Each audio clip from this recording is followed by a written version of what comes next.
RFM vous informe, mesdames, messieurs, bonsoir, merci de nous recevoir. Il est 22h. À la une, l'arrestation de Guy Marius Sagna a été commanditée par Emmanuel Macron, le président français. Une révélation de la coalition Jotna. Les responsables de cette coalition qualifient d'arbitraire l'arrestation de l'activiste et soutiennent que le Sénégal a connu un recul démocratique avec l'arrivée de Macky Sall au pouvoir. Dialogue national, les représentants des non-alignés se crêpent le chignon.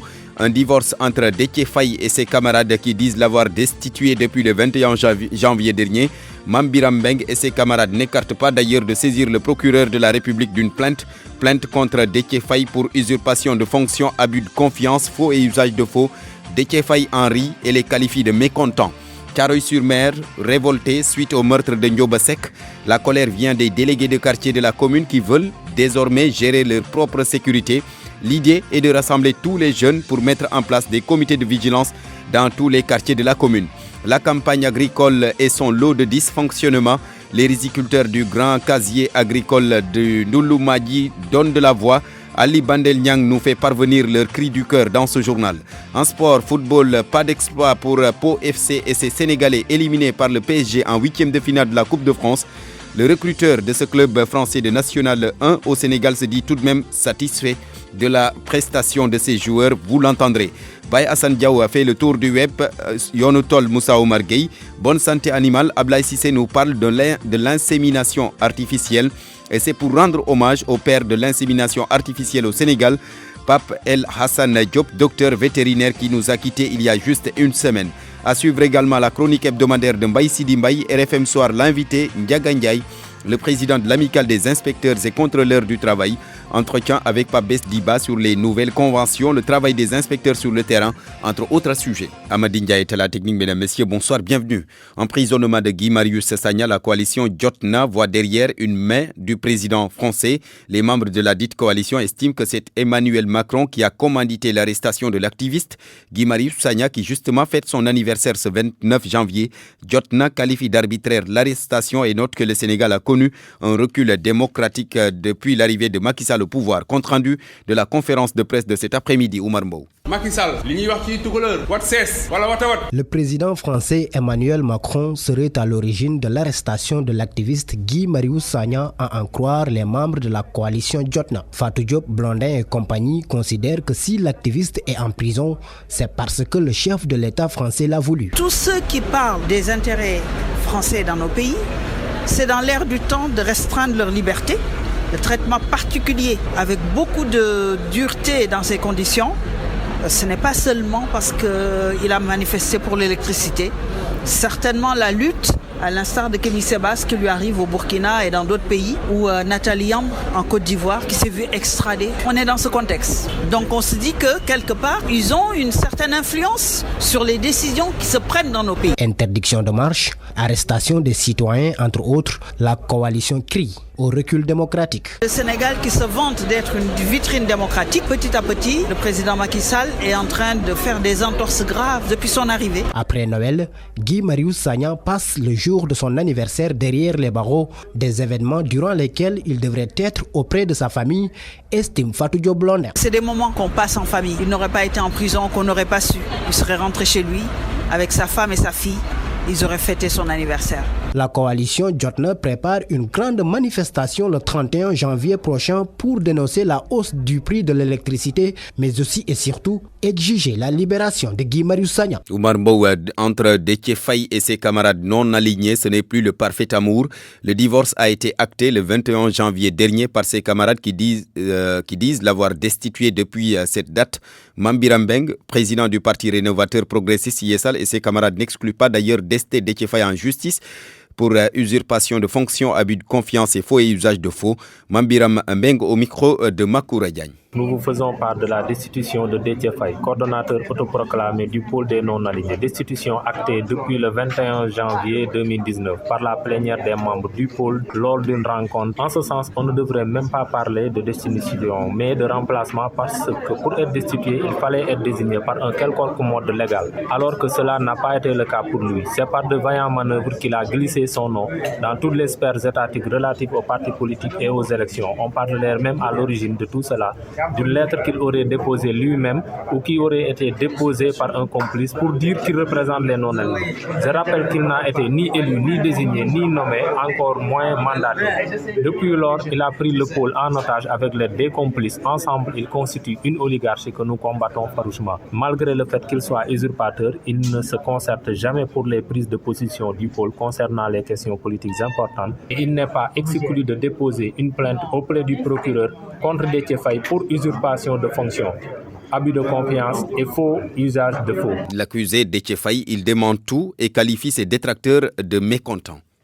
Nous avons tenu une assemblée générale dans laquelle les deux qui ont organisé ce point de presse étaient présents et à l'occasion de cette assemblée générale, la liste des 5 a été présentée et validée sans aucune objection des membres présents. C'est la raison pour laquelle il ne peut pas être admis que quelqu'un puisse simplement penser un seul instant ou faire croire un seul instant que c'est le coordonnateur qui a décidé par lui-même de son propre chef de ceux qui devraient siéger au comité de pilotage. Ça, c'est un. Deuxièmement, nous pensons que si une telle décision était prise par le pôle des non-alignés, cela se ferait dans le cadre d'une assemblée générale que nous n'avons pas encore tenue et dans une assemblée générale, il faudrait que la majorité, dans ce cas-là, puisse par exemple être favorable à une décision. Aujourd'hui, il menace de saisir le procureur pour porter plainte contre vous pour faux et usage de faux et usurpation. Vous savez, une gestion nébuleuse, etc., ça suppose que le pôle ait des fonds qui soient gérés et même si le pôle avait des fonds, les fonds ne pourraient pas être gérés par le coordonnateur, mais plutôt par un trésorier. Mais il n'y a pas de cotisation dans le pôle. C'est pourquoi, effectivement, ils estiment qu'ils ont suffisamment d'éléments pour rester en justice. Ils n'ont qu'à y aller. Et à partir de ce moment-là, c'est tous les membres du pôle qui ont signé ces documents-là qui répondront et pour qui leur montreront qu'au fond, ils font fausse route et qu'ils doivent arrêter de se laisser manipuler pour des objectifs qui n'ont rien à voir avec la mission du pôle des non-alignés. RFM, l'info, c'est ici. L'info, c'est ici. Je vous l'annonçais en titre, Thiaroye-sur-Mer, révolté après le meurtre de Ndioba Seck. Après l'enterrement de la dame cet après-midi, les délégués de quartier de la commune se mobilisent maintenant pour gérer leur propre sécurité en attendant d'avoir un poste avancé de gendarmerie ou de police. L'idée est de rassembler tous les jeunes pour mettre en place des comités de vigilance dans tous les quartiers. Matar semble le porte-parole des délégués avec Ndongoka.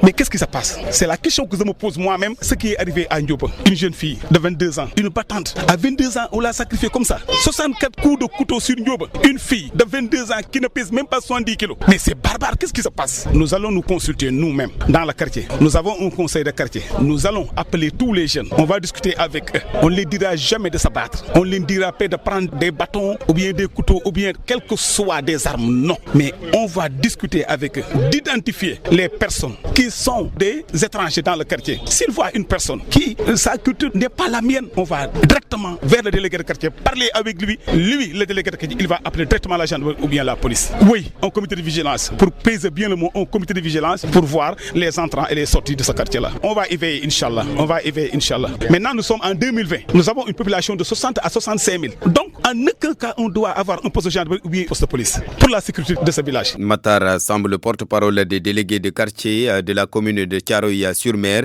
délégué de quartier donc qui annonce la mise en place de comités de vigilance dans tous les quartiers. C'est pour prendre en charge leur propre sécurité. Un litige foncier à Bambey, les populations de Keur Massamba s'opposent au lotissement de leurs terres.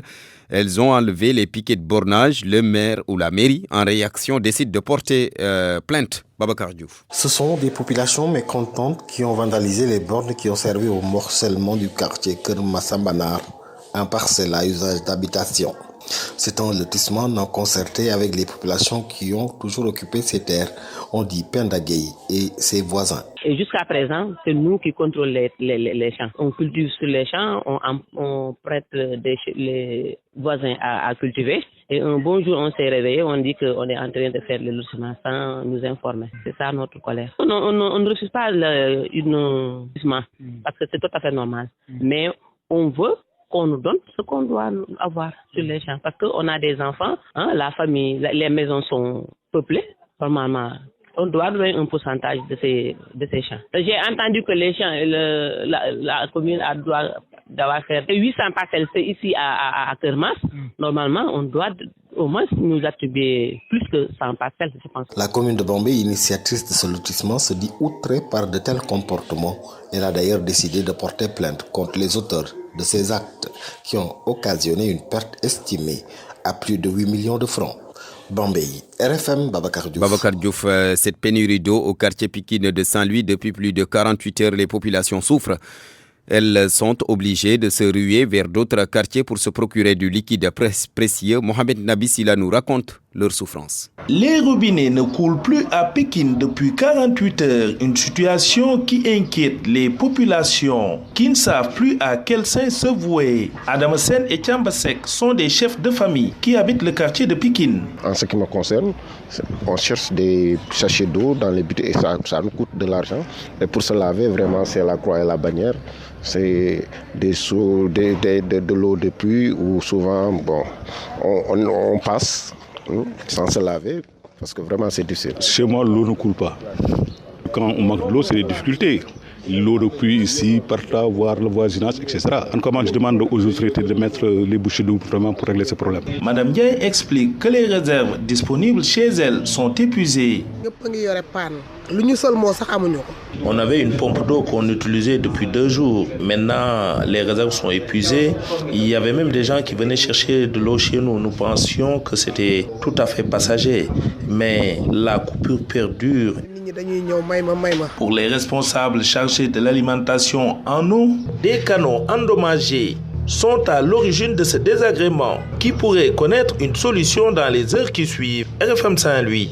Mohamed Nabi Silla, la campagne agricole serait-elle compromise dans la région de Matam? Tout laisse à le croire plutôt. Les riziculteurs du grand casier agricole du Ndouloumadji ne savent plus quoi faire. Ils estiment que le retard dans le déroulement de la dite campagne a sérieusement impacté les résultats. Ces paysans, devant le micro d'Ali Bandel Niang, ont donné de la voix.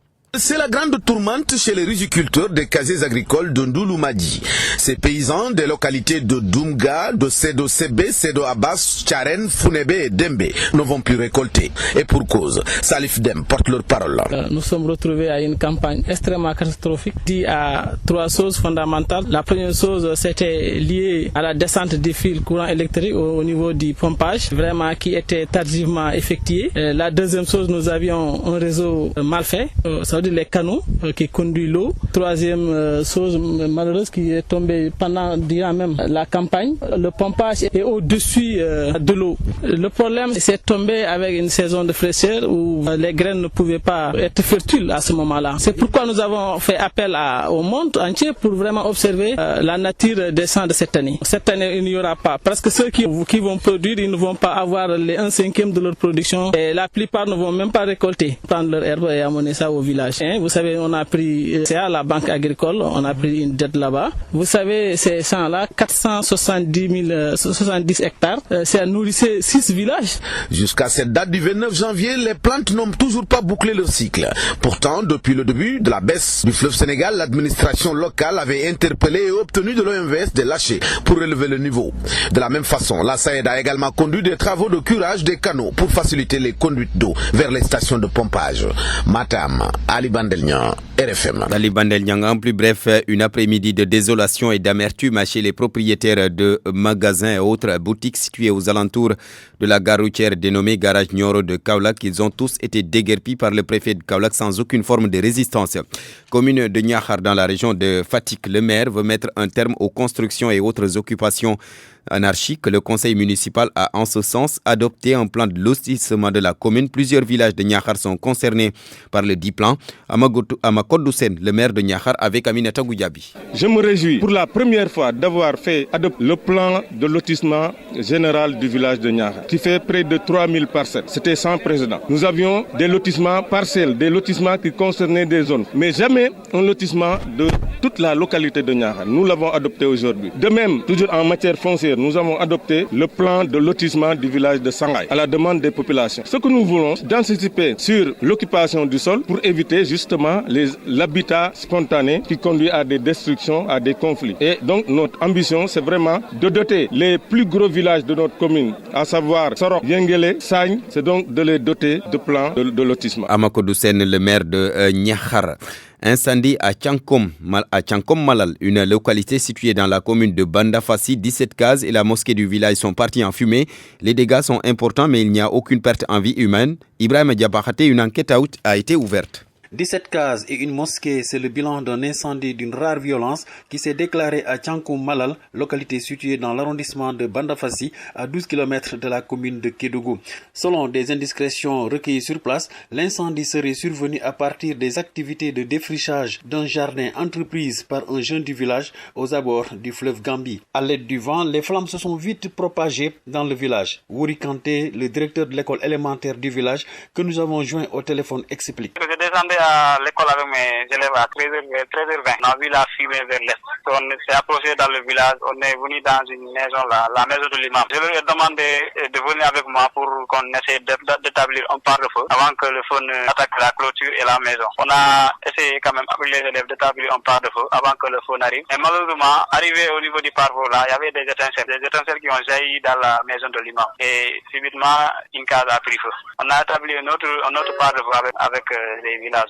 Et c'était le même phénomène qui s'est reproduit. Pratiquement, une maison entièrement brûlée, 2 à 3 même, parce que 3 maisons entièrement brûlées, y compris nos logements, nous les enseignants. Voilà, et quand même, il y a eu vraiment de grandes pertes, parce que il y a des documents, des diplômes, tout ça c'est perdu. Alertés, les éléments de la 62e compagnie d'incendie et de secours se sont rendus sur les lieux pour constater les dégâts matériels. Pour l'heure, une enquête a été ouverte par la brigade de gendarmerie territoriale de Kédougou pour déterminer les causes exactes de cet incendie. Ibrahim Diabakate, Kédougou, RFM. 22h17, vous suivez le journal sur la RFM et je vous en remercie. RFM Soir. RFM Soir. Barthélémy Ngom. Rentrée académique de la faculté des sciences religieuses, des humanités et des civilisations de l'université Cheikh Ahmadou Bamba de Serigne Mamor Murtala, à ne pas confondre plutôt avec l'autre université Cheikh Ahmadou Bamba pilotée par le Khalif général des Mourides.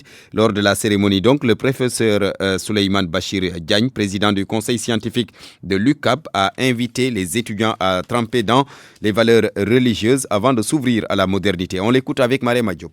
Cette rencontre marquait la rentrée académique de la faculté des sciences religieuses, des humanités, des civilisations, comme vous le savez. Et le président de l'université Cheikh Ahmadou Bamba, le Serigne Mamor Mbacké, a voulu que ça soit une rentrée marquée du sceau de la signification de la faculté. Et c'est ce que nous nous sommes efforcés de faire. Nous avons voulu que les nouveaux étudiants qui viennent d'être orientés à l'université Cheikh Ahmadou Bamba sachent exactement dans quel espace ils sont accueillis, dans quelles conditions ils sont accueillis et quel est l'avenir qui leur est promis lorsqu'ils viennent à une faculté comme celle-ci. Le nouveau type de Sénégalais que nous voulons construire, la manière dont nous envisageons le profil de nos étudiants, il s'agit à la fois d'avoir le Sénégalais véritablement trempé et enraciné dans les valeurs qui sont les siennes, les valeurs traditionnelles de notre pays, les valeurs religieuses, les valeurs de tolérance, les valeurs de pluralisme que nous vivons. Il s'agit de promouvoir ces valeurs-là dans un monde qui a besoin d'entendre ces valeurs proclamées et en même temps de s'ouvrir totalement à la modernité. Il s'agit d'avoir quelqu'un qui soit véritablement un citoyen du monde, qui soit au fait de ce qui se passe dans le monde, qui soit exigeant et exige les connaissances les plus pointues qui sont produites aujourd'hui dans le monde et qui en même temps vivent pleinement les valeurs de civilisation qui sont les valeurs. Le professeur Souleymane Bachir Diagne, amélioration de l'offre de formation professionnelle. L'Académie de Ziguinchor enrôle près de 250 jeunes. Ils sont tous issus des ateliers de formation initiés dans le cadre du programme dénommé Apprentissage rénové. Le but est de rendre opérationnels les jeunes. L'inspecteur d'Académie de Ziguinchor a saisi l'occasion pour faire un plaidoyer pour la mise à niveau des structures de formation professionnelle de la région de Ziguinchor où l'on retrouve Lamine Ba. Sortir progressivement les jeunes du circuit de formation professionnelle que constituent les ateliers pour les insérer dans un système d'apprentissage où les critères de temps et de performance sont mis en avant. C'est ce à quoi s'attelle l'inspection d'académie de Ziguinchor en sa qualité de niveau opérationnel de mise en œuvre des politiques de formation professionnelle. Pour une phase expérimentale, ce sont 245 jeunes qui sont enrôlés dans 6 filières. Cher Faye, Yad Ziguinchor. Nous sommes en train de vivre une expérience un peu inédite. Pour la première fois, on assiste à la certification d'un si grand nombre d'apprentis. Au total, c'est 245 sur 6 corps de métier, dont la réparation de moteurs hors bord, mais également la transformation de fruits. Voilà des apprentis qui aujourd'hui pourront sortir avec un parchemin, avec un diplôme sanctionnant une formation qui n'a pas été faite de manière traditionnelle comme d'habitude, mais selon l'approche de l'apprentissage rénové. L'examen de certification de ces jeunes a été le moment mis à profit par l'IA de Ziguinchor pour plaider la mise à niveau des structures de formation professionnelle de la région. Ce qui nous reste, c'est surtout d'élever le niveau de la formation. Mais cela demande un équipement, une mise à niveau au plan technique de certains centres. Ziguinchor étant un peu excentré par rapport aux autres centres de formation, je pense que le moment est venu vraiment de renforcer au plan technique, mais au plan des ressources humaines également. Et nous allons continuer le plaidoyer à l'endroit de l'ONFP, mais également à l'endroit du ministère pour que vraiment les établissements les plus nantis soient mis en ordre. Une délégation composée de membres du ministère de la formation professionnelle, d'acteurs du secteur de l'artisanat et des responsables de l'éducation ont sillonné les centres d'examen où se déroule l'examen de certification de ces jeunes. Lamine Ba, Ziguinchor, Radio Futur Média. Et puis cette triste nouvelle avant d'accueillir Youssouf Bodian pour le sport, Baba Mal et le groupe Dandé Legnol Andeye plutôt. Mama Gueye, guitariste de l'orchestre, est décédé ce matin à l'hôpital Abbas Ndao. Le groupe Futur Média présente ses condoléances à Baba Mal. Nous écoutons donc le témoignage de Alioune Diouf au téléphone avec Ali Bandelnian. Vraiment dévasté parce que Mama Gueye était vraiment le patriarche de l'orchestre. J'allais même dire que c'est lui le régulateur parce que là je trouve pas les mots exacts pour déterminer exactement ce qui était dans notre groupe, ce que vous voulez, sur tous les plans, sur le plan religieux, sur le plan même de la mentalité musicale et consort. Il nous a été d'un apport considérable. J'allais même dire pour toute la communauté alpulaar, pour le Sénégal. Franchement, c'est une très grande perte, c'est une très grande, pas même pour les Dandé Legnol, pas même pour la communauté alpulaar, mais pour le monde entier. Parce que Mama Gueye vraiment c'était quelqu'un et puis qui a été très connu de tous les grands musiciens du monde. Un homme pieux, respectueux. Non, je trouve pas les mots. Là, ce qu'on peut juste, c'est juste prier pour lui, que Dieu l'accueille dans son paradis céleste. Amen. Témoignage d'Alioune Diouf, le chef d'orchestre du groupe Dandé Legnol Andeye, donc par le rappel à Dieu de Mama Gueye. Il est 22h23. Bonsoir Youssouf Bodian. Bonsoir Barthélémy. Football avec les 8e de finale de la Coupe de France. Pas d'exploit pour Pau FC. Pau FC qui avait sorti Bordeaux est tombé face au Paris Saint-Germain. 2-0, Paredes et Sarabia sont les buteurs parisiens. Idrissa Gana Gueye est entré en seconde période, mais dans l'effectif de Pau FC, 2 Sénégalais étaient titulaires. Il s'agit de Moustapha Nam, milieu de terrain, ancien de l'AS Douanes, et de Mamadou Lamine Gueye, ancien joueur de Génération Foot. Il y avait également donc Chertian Sabali, ancien joueur des Grenats, qui est entré en seconde période, auteur d'une belle prestation. Abdourahmane Ndiaye, lui, était sur le banc. Des joueurs qui ont rejoint Pau FC grâce à le recruteur au Sénégal. Il s'appelle Abdoulaye Niang d'Iras. Il a suivi le match à Pau, le match face au Paris Saint-Germain. Je propose de suivre Abdoulaye Niang que nous avons rejoint en France. Ils ont fait l'espoir d'arriver là, de gagner mon ancien club, mon club formateur de Girondins. PSG, c'est pas à Bordeaux quand même. Ça se voyait qu'aujourd'hui, le niveau, c'était pas pareil. Que, bon, tout le monde était content, c'était la fête et que on savait qu'on c'était difficile de faire l'espoir en fait. Cheikh, j'en ai parlé à la fin du match avec le vice-président. Le vice-président il me disait qu'il ne comprenait pas pourquoi il a été remplaçant. Et que du coup, on a vu quand il est rentré, on sait qu'avec lui, ça peut aller plus vite devant. Lamine, c'était un peu difficile, mais Moustapha, bon, il a géré son match, comme d'habitude, quoi. Et là, j'espère qu'ils vont se concentrer le reste du championnat parce que c'est notre objectif, en fait. Dans l'effectif de Pau qui a affronté le Paris Saint-Germain, il y avait 4 Sénégalais, les 2 titulaires, Mamadou Lamine Gueye et Moustapha Nam. On a vu Cheikh Tidiane Sabali qui est entré en seconde période. On peut dire qu'aujourd'hui, Pau est devenu une destination sénégalaise. Moi, j'ai été vice-capitaine ici. Après, j'ai été capitaine. Je suis revenu, j'ai été capitaine. Présent, j'en ai parlé avec lui. Après qu'on est parti au Sénégal, le premier jour que j'avais repéré, c'était Amadou Sis qui était à Tengue-Tessé, à qui j'avais fait au début notre partenariat avec eux, Babacar Ndiaye. Quand Amadou il est venu, ça s'est bien passé. Après, il est parti en Hollande. L'année d'après, le président il m'a dit pourquoi pas tenter 2 ou 3 jours, quoi. Mais sinon, bon, les Sénégalais ils se sont bien adaptés. Les Sénégalais se sont bien adaptés à Pau, selon leur recruteur Abdoulaye Niang. Pau FC qui n'a pas réussi donc l'exploit. En revanche, Épinal, club de National 2, a réussi à renverser Lille 2-1 et se qualifie pour les quarts de finale de la Coupe de France. La National 2 aura donc 2 représentants. Hier, Belfort a surpris Montpellier, Marseille qui domine Strasbourg par 3-1. Bounassar, Payet sur penalty et Boubacar Camara sont les buteurs marseillais, Barthélémy. On a joué également en Espagne, en Italie, mais également en Angleterre. L'Angleterre d'abord, où Liverpool est toujours invaincu. Les Reds ont battu West Ham United par 2-0 en match retard de la 18e journée de la Première Ligue. Mohamed Salah sur penalty et Oxlade-Chamberlain sont les buteurs des Reds. 23 victoires et un match nul pour Liverpool, invaincu en 41 matchs d'affilée de Première Ligue. Liverpool qui est à 8 matchs du record détenu par Arsenal. Arsenal donc qui a enchaîné 49 matchs sans défaite en Première Ligue. Les Reds comptent 19 points de plus que le deuxième Manchester City. Le titre de Première Ligue donc est presque acquis pour l'équipe de Liverpool de Sadio Mané qui n'a pas joué ce soir puisqu'il est blessé. Nous restons en Angleterre pour parler de la seconde demi-finale retour de la Coupe de la Ligue. Manchester City battu par Manchester United 1-0, mais les Citizens sont qualifiés pour la finale grâce à leur victoire à l'aller 3-1. Manchester City donc qui va affronter en finale Aston Villa qui a sorti hier Leicester. L'Espagne pour terminer avec les 8e de finale de la Coupe du Roi. Saragosse battu à domicile par le Real Madrid 4-0. Raphaël Varane, Vasquez, Vinicius Junior et Benzema sont les buteurs madrilènes. Le FC Barcelone joue demain jeudi contre Leganés à 20h en Italie. En quart de finale de la Coupe nationale, l'Inter Milan a sorti la Fiorentina par 2-1 Barthélémy. Youssouf Bodian, on enchaîne avec le cyclisme. C'est pour parler du Tour du fleuve. Bécaye Traoré, vainqueur, et le vainqueur donc des 2 premières étapes. Le pensionnaire du club de la Petite Côte s'est imposé sur une distance de 101 km entre Saint-Louis, Ross Béthio et Rosso Sénégal. L'équipe mauritanienne est arrivée à la première place des équipes étrangères. Mamadou Diagne était à la ligne d'arrivée.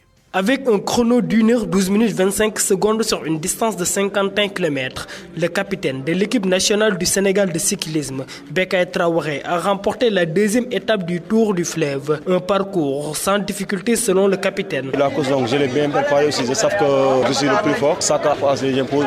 Je vois que ça coupe aussi. Donc ce matin, donc, j'ai imposé jusqu'à ce qu'il me reste parti. Après, donc, je suis venu, donc, je l'ai remporté. Ce soir aussi, j'ai vu que donc, ils étaient fatigués. Après, j'ai embrayé un peu, ils étaient coupés. Après, j'ai dit ok, donc c'est le bon. J'ai embrayé encore, donc ils étaient coupés. Après, on était parti à 4. Et aussi, il y avait l'autre qui était solide, donc on était parti à 3. Et jusqu'à ici, 5 km, donc j'ai attaqué encore. Je suis venu tout seul. Oui, vraiment, cette course, je l'ai bien préparé aussi. Donc c'est pour ça que j'ai fait des résultats. Venu participer pour la 2e fois à cette compétition, l'équipe mauritanienne, dirigée par l'entraîneur Yacoub Fall, s'est dit satisfaite de l'organisation. Elle lance un défi au champion sénégalais Bécaye Traoré. C'est la 2e édition pour y participer. C'est la 2e fois qu'on participe à ce tour et sincèrement, nous sommes très contents sur le plan organisationnel. Notre objectif est de détrôner Bécaye une bonne fois et nous allons le faire à la prochaine étape. Nous allons tout faire pour gagner l'étape suivante. Une 2e étape à l'issue de laquelle le maillot rouge est revenu à As Diallo et le jaune à Kepa. Mamadou Diagne, Rosso Sénégal, Radio Futur Média. Mamadou Diagne, Bécaye Traoré, donc sans surprise, qui s'impose sur les 2 premières étapes de ce tour cycliste du fleuve qui va donc disputer sa 3e étape demain jeudi 106 km entre Richard Toll et Fanaï. C'est une course de 750 km au total, Barthélémy, en 6 étapes entre Saint-Louis et Podor. Les clubs de 8 pays participent à cette deuxième édition. Il faut les féliciter, surtout que ces temps-ci, il fait un peu chaud. Effectivement, et le cyclisme, c'est pour moi l'un des sports les plus difficiles au monde. Oui, c'est pas facile. Merci beaucoup Youssouf Boudian. Le tour du web sur RFM. Bayasan Diaw. Bonsoir et bienvenue. Il y a un acharnement judiciaire sur Guy Marius Sagna. C'est la déclaration de Seydi Gassama à la une du site du groupe Futurs Médias igfm.sn. Le directeur exécutif d'Amnesty International Sénégal a décidé, selon le site, de porter le combat devant la Cour de justice de la Communauté économique des États de l'Afrique de l'Ouest, CEDEAO, en collaboration avec les défenseurs des droits de l'homme. D'après Seydi Gassama, le procureur de la République ne doit pas intervenir dans les règlements de compte politiques. Justice toujours avec Seneweb cette fois-ci qui révèle que la sentence est tombée concernant l'affaire du talibé ligoté à Kaolack. Selon Seneweb, le maître coranique et ses co-accusés ont tous écopé de 2 ans avec sursis. Leur comparution s'est déroulée aujourd'hui au tribunal de Kaolack. Opération de sécurisation, 479 individus interpellés entre Dakar, Touba et Kaolack, titre Leral.net. Ivresse publique, conduite en état d'ivresse, conduite sans permis, détention de chanvre indien sont entre autres les principales raisons de leur interpellation, informe Leral.net. C'est dans le cadre d'une opération combinée de sécurisation entre police et gendarmerie à Dakar, Touba et Kaolack. Le bassin sédimentaire qui regroupe des pays comme la Mauritanie, le Sénégal, la Guinée-Bissau est loin de livrer tout son potentiel. C'est la déclaration du président Macky Sall qu'on peut découvrir sur budset.com. Le sommet international sur le bassin sédimentaire commun est une occasion de montrer aux acteurs mondiaux l'exemplarité de leur coopération. Selon le chef de l'État, à l'ouverture du 4e sommet du bassin sédimentaire, cette coopération a permis de faire d'importantes découvertes de pétrole au Sénégal et de gaz naturel en Mauritanie et au Sénégal. Actualité internationale en Tunisie, Eliès Farfar dévoile les premières lignes de son programme Informe Jeune Afrique. Désigné pour composer un exécutif, il a jusqu'au 20 février prochain pour s'adresser aux représentants du peuple. Eliès Farfar, qui avait annoncé au départ 18 portefeuilles, devrait se retrouver avec 28. Il sollicite une autorisation pour gouverner par ordonnance, un moyen de contourner l'Assemblée nationale comme l'avait fait son prédécesseur Habib Gemli. Sport pour finir en football. Coupe de France, Rennes arrache l'écart au terme d'un match décisif. Sadou Thioub et Mbaye Niang ont brillé, renseigne Sport 221. L'équipe a dominé Angers sur le score de 5-4 et se qualifie en quart de finale de la Coupe de France. C'est tout pour votre tour de web de ce soir et merci de l'avoir suivi. Merci beaucoup à Baye Hassan Diaw. Nous accueillons Moussa Oumar Gueye, notre correspondant à Tambacounda. C'est pour Yonutol.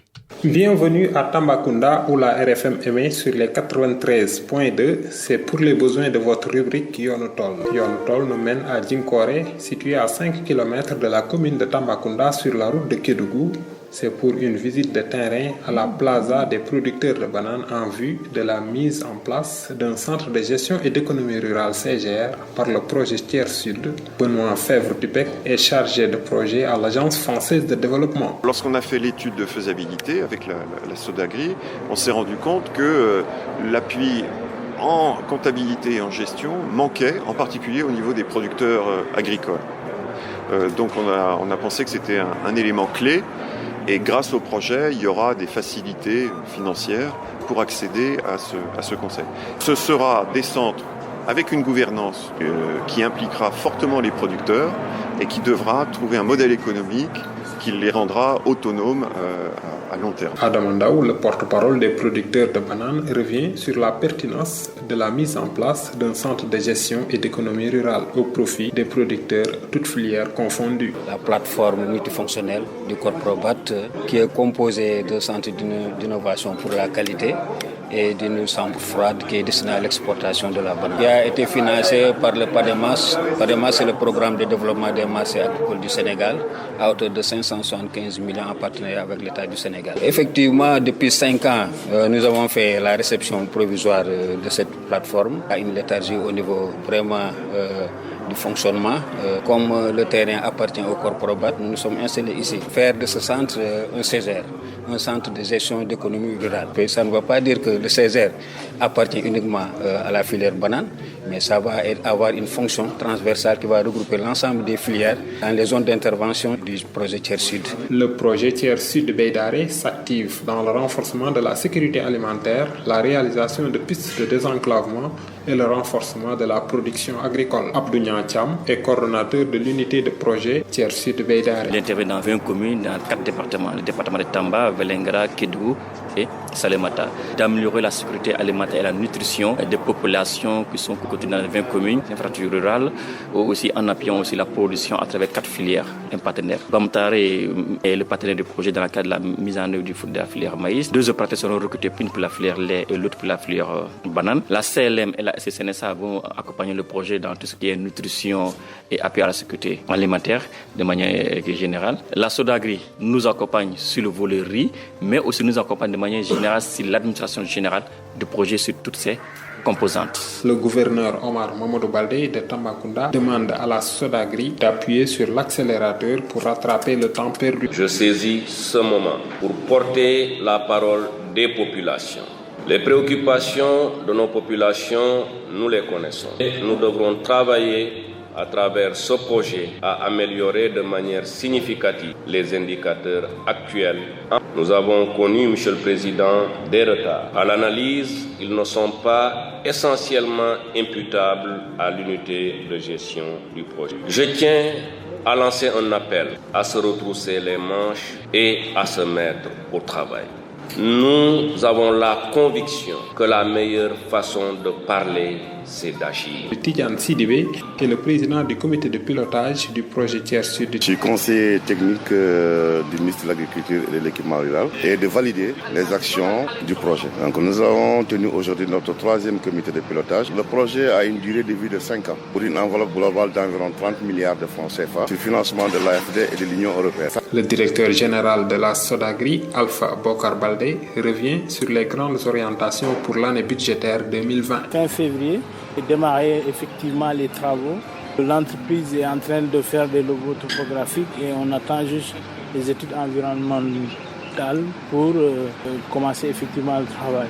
Il y a aussi des aménagements qui vont être faits dans les vallées. Plus de 1600 hectares vont être aménagés. Donc le dossier d'appel d'offres a été bouclé. Donc dès fin janvier, on va attribuer le marché pour aménager 1600 hectares de vallée. Il y a aussi Agéroute qui va faire des pistes, 46 km de pistes. Donc 2020 va être véritablement une année de croisière. Selon le constat, le projet Tiers Sud de Beydaré et le PADER phase 2 ont quasiment des domaines d'intervention similaires au profit des communautés en général et des producteurs en particulier résidant dans leur zone d'intervention entre Matam, Tambacounda, Kolda et Kédougou. Merci de nous avoir suivis. C'en est tout pour Yonotol.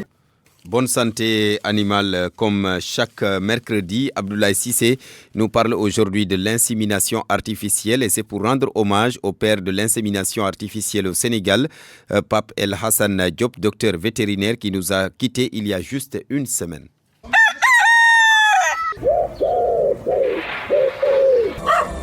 Bienvenue dans le plus grand zoophonique du Sénégal. Nos amis les animaux prennent la parole sur RFM.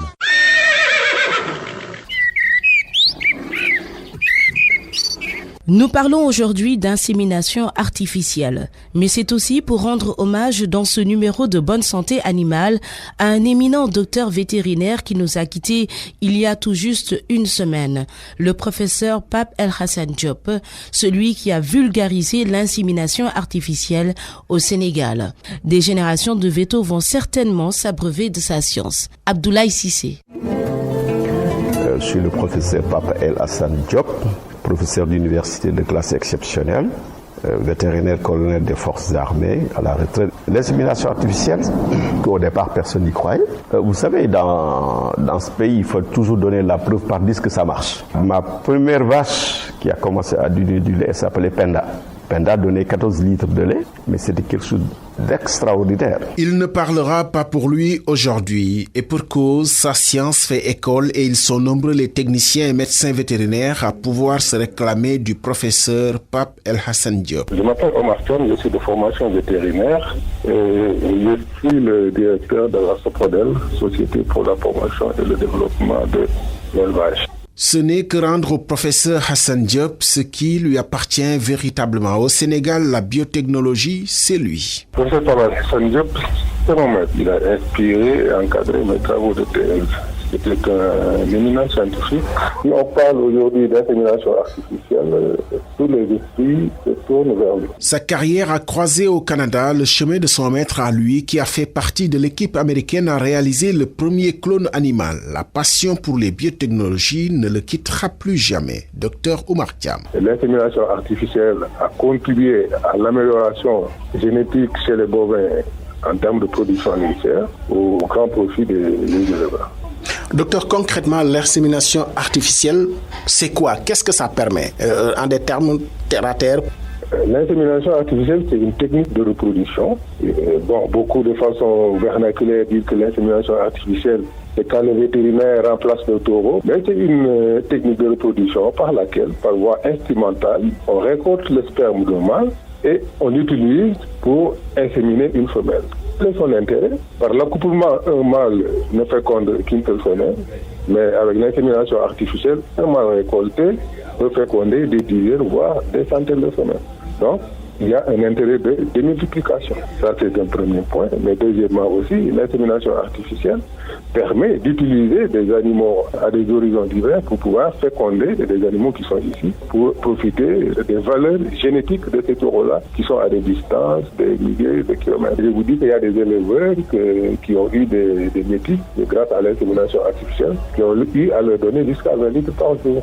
L'insémination artificielle, c'est l'exemple type de la recherche appliquée au développement. C'est le président Abdou Diouf qui avait décidé d'en faire un programme national pour le plus grand bonheur des éleveurs du Sénégal, avec à jamais le nom d'un précurseur parti il y a tout juste une semaine.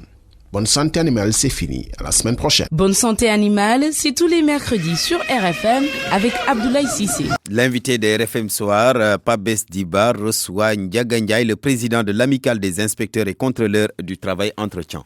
Mesdames, Messieurs, bonsoir et merci de rester en notre compagnie. Notre invité, Ndiaga Ndiaye, il est le président de l'Amicale des inspecteurs et contrôleurs du travail. Ndiaga Ndiaye, bonsoir. Bonsoir, monsieur. Ndiaga, est-ce que vous pensez que les inspecteurs du travail sont assez outillés pour faire face aux mutations qui s'opèrent dans le monde du travail? Oui, ils le sont bien évidemment parce que l'inspecteur du travail, il est reçu à un concours après le niveau master ou bien maîtrise anciennement. Donc, et il reçoit une formation de 2 ans à l'École nationale d'administration. Donc, sur le plan intellectuel, il a tous les outils pour faire son travail. Et outre cette formation initiale-là, l'inspecteur du travail reçoit des formations continues. Donc, il a tout le bagage nécessaire pour pouvoir faire face à ces mutations-là. Maintenant, ces mutations-là nécessitent peut-être une adaptation permanente. Donc, c'est également l'occasion, l'amicale se donne, peut-être se fixe comme objectif également d'organiser des sessions de formation à l'endroit de ses membres pour au moins leur permettre une meilleure adaptation face aux nouveaux défis. Par rapport aux conventions signées récemment, on sait qu'au Sénégal, certains sont prompts à signer, mais quand il s'agit de l'appliquer, ils traînent les pieds. Il faut également saluer depuis quelque temps également la dynamique du dialogue social menée d'un main de maître par le biais de l'administration du travail. Il y a 4 conventions qui ont été signées récemment, dont celle de la presse. Maintenant, une convention, c'est un contrat. Donc, lorsque vous signez un contrat, il y a ce qu'on appelle le respect de la parole donnée. Celui qui signe, il doit lui-même, sans pour autant l'on puisse l'y contraindre, appliquer. Maintenant, si vous ne le faites pas également, il y a la responsabilité du travailleur lui-même. Le travailleur également, l'administration doit faire son travail. Mais les travailleurs qui savent que leurs droits sont lésés doivent faire également ce pas-là vers l'administration du travail. Donc, l'administration du travail prendra toutes les garanties pour au moins préserver leur anonymat et effectuer le travail.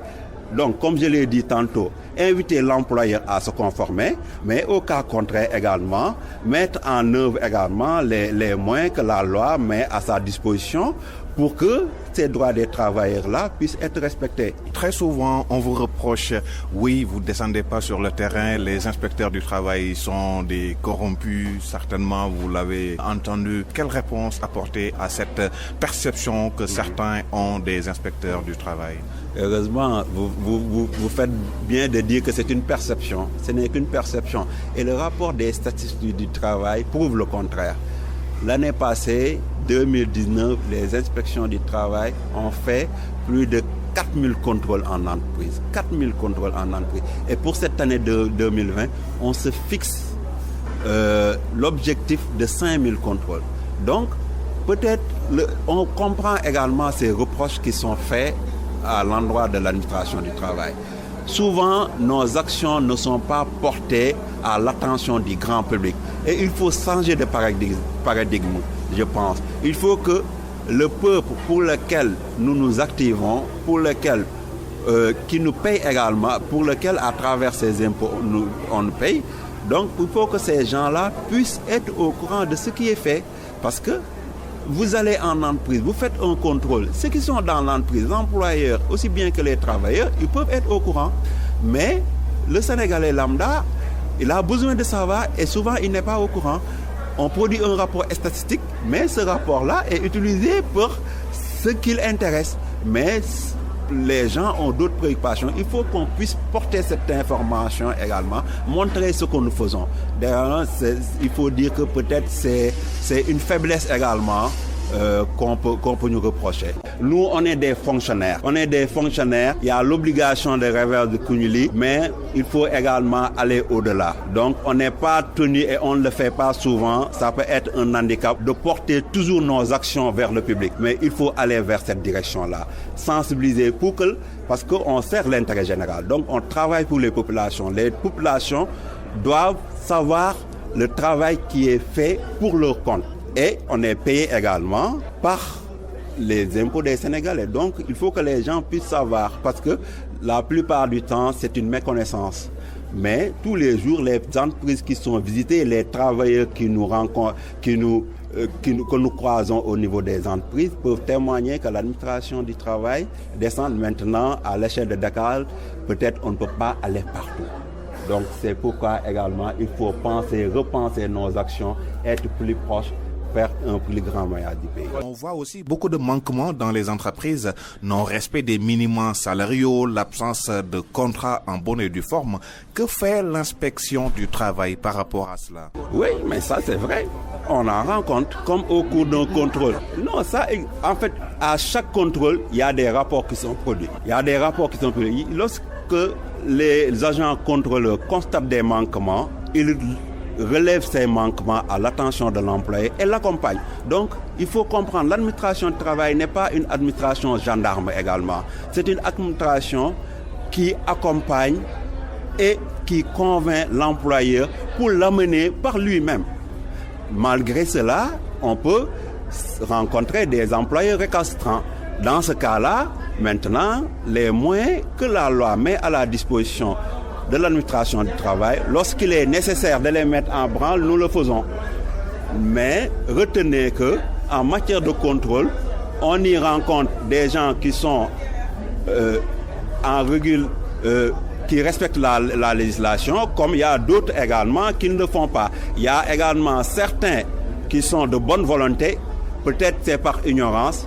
Une fois que vous les expliquez, ils ont tendance à rectifier et à en se conformer. Il y a d'autres également qui font de la résistance.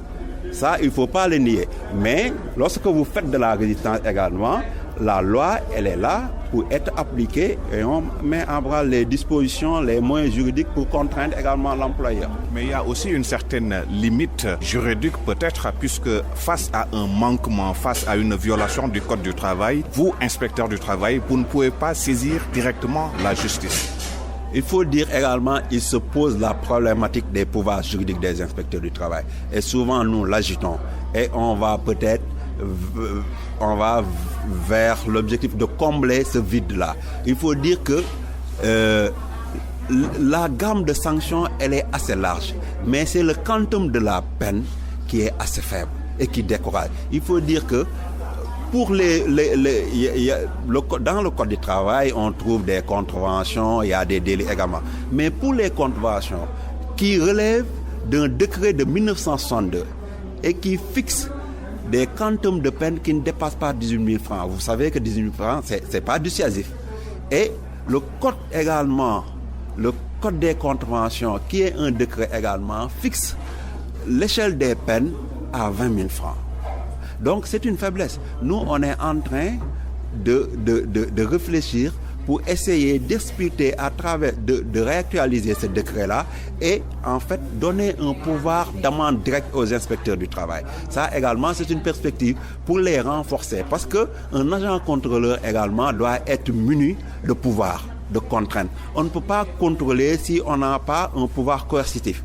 Donc sinon, ce contrôle-là, et c'est vrai, il faut le dire, des fois, il y a des problèmes. Ndiaga Ndiaye, RFM vous remercie. Merci.